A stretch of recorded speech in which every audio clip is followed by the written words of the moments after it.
Well, hello, Glue Troopers, and welcome to Max's Models on the Road, Rochester. I brought these 5 kits with me. 3 aircraft are supposed to be 1/100 scale. We're going to talk about that in a minute. And I noticed that the Corsair had a larger box than the other 1/100 scale kits, and again, we're going to talk about that later. Well, the first kit I started on was the Tony, and of course, it really was a pretty decent little kit. It's Doyushu.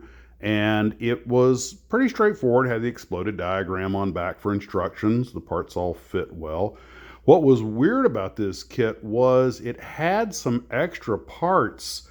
The landing gear was one piece, with the door being another piece, but this one had separate tires and hubs and another piece I never was able to identify. I'm not really sure what it's for. At first I thought perhaps it was supposed to be gear doors for the tail wheel, but that didn't fit. And then I thought maybe it was supposed to be something for the intake, but that didn't fit and it wasn't in the instructions. So I'm not really sure what the purpose of these extra parts were. It was not so you could make it retracted, because it has full fared gear doors, which by the way had to be shaved down to fit. They would not fit normally. If you're going to make this wheels up, I probably recommend just using putty or something, or cut piece of styrene to fill in the landing gear bay.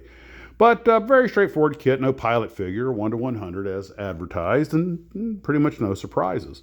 And then I went on to the Submarine kit, which is by Hobby Boss, and this literally took about 5 minutes to build. It is a really good kit. I think this may be the only Hobby Boss kit I have built, and it went together with zero arguments. Everything fit. Everything was well detailed. For a 1 to 700 scale submarine, it's surprisingly detailed, and it was a U-boat. I believe it was a Type 9B, which might have been the Milch Cow. I'm not sure. I'm not really up on my U-boats, but anyway, point being that it was just really a very straightforward kit. Gave me no argument at all. So thumbs up to Hobby Boss. They kind of earned the name. The next thing I got to work on was the Pegaso Sweepy. That's not Sweet Pea, it's Sweepy. This is Art Chester's airplane. He built 3 of them. In fact, he was killed in one of them in, I think, 49. This was a post-war racing plane, and it was really an interesting design. At first, he made it with the V-tail. Then he made it with a straight tail, but that slowed it down, so he went back to the V-tail. But the V-tail was ineffective, would wash out at low speeds. That's probably what killed him. But anyway, it was an old Olin kit, later Lindbergh. As you may recall, Olin turned into Lindbergh. And at some point in the 60s or 70s, Pegaso got their hands on the molds and started reissuing it. And it's exactly what you expect from a kit that came out in the late 40s. There's no guide pins. The parts just butt up against one another, which made the landing gear fun to deal with. A lot of flash, the molds are probably pretty worn out by the time Pegaso got them. So you got to carve out the holes for the what little bit of tab there is to go in them. It's only a 1, 2, 3, 4, 5, 6, 7, a 9-piece kit, and it was a trick, but maybe a 10-piece kit. I'm sorry, I forgot the wings, which just slide right through. But a lot of shavings, a lot of filings to get it to fit, but exactly what you expect. But still, when it was done, decent representation of the airplane, and you could always vacuum yourself a kit for it. It's 1/48 scale, and very unusual subject, and that alone makes it worth acquiring. The other kit I built was the Hobbycraft Corsair, the F4U5N. Okay, now time for some smack talk, some trash talk. Okay, I'm going to tell you why this kit just is not, no bueno, man, it's not good. First off, they stole Jack Linwood's artwork from his 1/32 scale Revell F4U-1 and used it, and this is an F4U-5N, a very different airplane, and they just revamped his old artwork, so, a little theft there. And they give you instruction sheets for decals for Navy aircraft, but they actually give you decals for a Marine Corps aircraft. And, we're not done yet. Oh, it gets better. The F4U-5N didn't even come out until after the war. It came out in December of 45. And that's why they give you the post-war markings with the red stripe and the white bar. And the airplane comes complete with a bunch of rockets and stuff, and Of course, since it's the 5N, which was a night radar fighter, it has the radar pod, but and the 420mm cannons and the double chin scoops. I mean, it's a completely different airplane than's on the box art, right down to the markings. Again, their copy of Linwood's box art is a -1, World War II, earlier model, no scoops in the cowling, no radar, and then they give you the Marine Corps 5N model, which a little over 200 were made. It was a great airplane, but it's just everything is wrong about this. And it turned out this one didn't even have a canopy in the box. It was an open box kit. And to be honest with you, when I got it, I pretty much ran out of interest in this thing. The decals are crap. They had the decals mounted upside down. Literally, the number and the star and bar were inverted. So if you put the number where it's supposed to be, the star pointed down, and if you flipped it over, the star pointed up, but then the number was in the wrong place, and it was just a mess. It was upside down. It was just an unholy mess. Everything about this kit was the mediocre fits, the incorrect nomenclature, the decals not matching. Now and it had a pretty complex landing gear. It had 3 gear doors, which was nice actually, and a landing gear and everything was actually pretty reasonably well detailed, but the instructions didn't show you which door went where. And by the way, the inside main gear doors are the ones that use the scallops, and the scallops need to be forward. And I figured that by trial fitting. But the whole thing was just a half-assed effort, and it's very disappointing. Now, don't get me wrong, with enough work, you could make a nice kit out of it.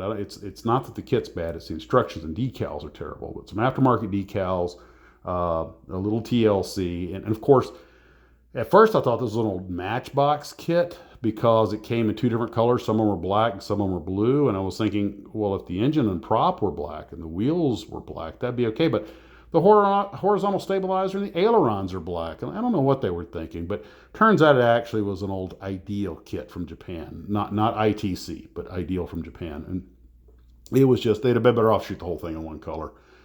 But in a nutshell, it was a kit made for kids. And yeah, you could make something nice out of it. But especially without the canopy and the bad details, I just lost my interest in it. I cobbled it together. I couldn't wait to get done with it. And I'm probably just going to give it to someone at the hotel staff for their kid to go play with and destroy. And one other thing. It's not even a 1:100 scale kit like it's advertised. I looked at this thing is 1:72 scale. I don't even know what's up with that. It's just bad on you guys. No, bad. Bad hobbycraft. Bad hobbycraft. So then I decided to do another duo issue kit, which was the Tojo, and I already have one of them on the shelf, but I figured out what the heck. And I thought this would be a wash, rinse, and repeat of the Tony, but it wasn't. This kit had a lot more trouble going together. The inside, because it was a radial engine, the Tony did not have an engine. This one had a facade of an engine because it's a radial. It was too big around. I couldn't get the halves to seal. I kept shaving and shaving. Finally, more or less got them to seal, but even then when they hardened, they buckled a little bit. So other than that, everything was fine, but that one part of it was a lot more work than it should have been. So in the end, how do I rate these kits? Well, there's no question. Hobby Boss, top of the list. That Type 9B Submarine just basically fell together. I could not ask any more of it. Followed by that, I'm going to give second place to the Olin kit, or the Pegaso kit, which is Repop the Olin kit. And the reason being that this mold was cut in the 40s when kit plastic models are pretty new. It's an interesting subject matter. It makes a very nice representation of the actual product. It was pretty much on par for kits of its day, and you have to take that into account. And so, all things considered, kind of a neato kit. I'll put the Tony next. You expect more of modern kits. The Tony, although the spinner fit a little loose, which is not uncommon at that scale, good representation of the product. The landing gear is so tiny just because of the scale that there's not a lot holding it on there, so it's going to be delicate. This would be followed by the Tojo, which is also the Doishu kit, or Doyusha kit, which you had to file the engine down to get it to fit. But again, that was really the only problem with it. The decals had gotten old on them. I went ahead and put them on. Oh yeah, there's one thing about the Tojo. The decal sheet said put the arrow on the tail, and the arrow decal's bigger than the tail. So, now I would rather be too big than too small. You can only shave it down, but didn't see that coming. So, once a little mark fit on there, it'll look better, and then I'll paint it up. I may just completely re-decal it. And at the bottom of the heap, without a doubt, bottom place Hobbycraft, which just so many complaints that I've already listed. But then again, a completely salvageable kit. The kit itself isn't really that bad, except I was missing the canopy, which probably was gone a long time ago out of the box. But not a horror. I mean, it makes a good looking F4U 5N, or can, with a little bit of work when you're done. So kudos on them for that. The problem with it being, of course, the stolen box art, or let's call it borrowed box art, the incorrect decal sheet for the instruction sheet, and none of it matches the box art, and just so on and so forth. But that aside, those are all kind of what you might call a peripheral things. The actual kit itself, it's not that bad. I don't know why they shot it in 2 colors, but there you go. Those are my road builds for Rochester, New York, and we'll see how many of them get home in one piece. Guys, take care of yourselves, and as always, model on.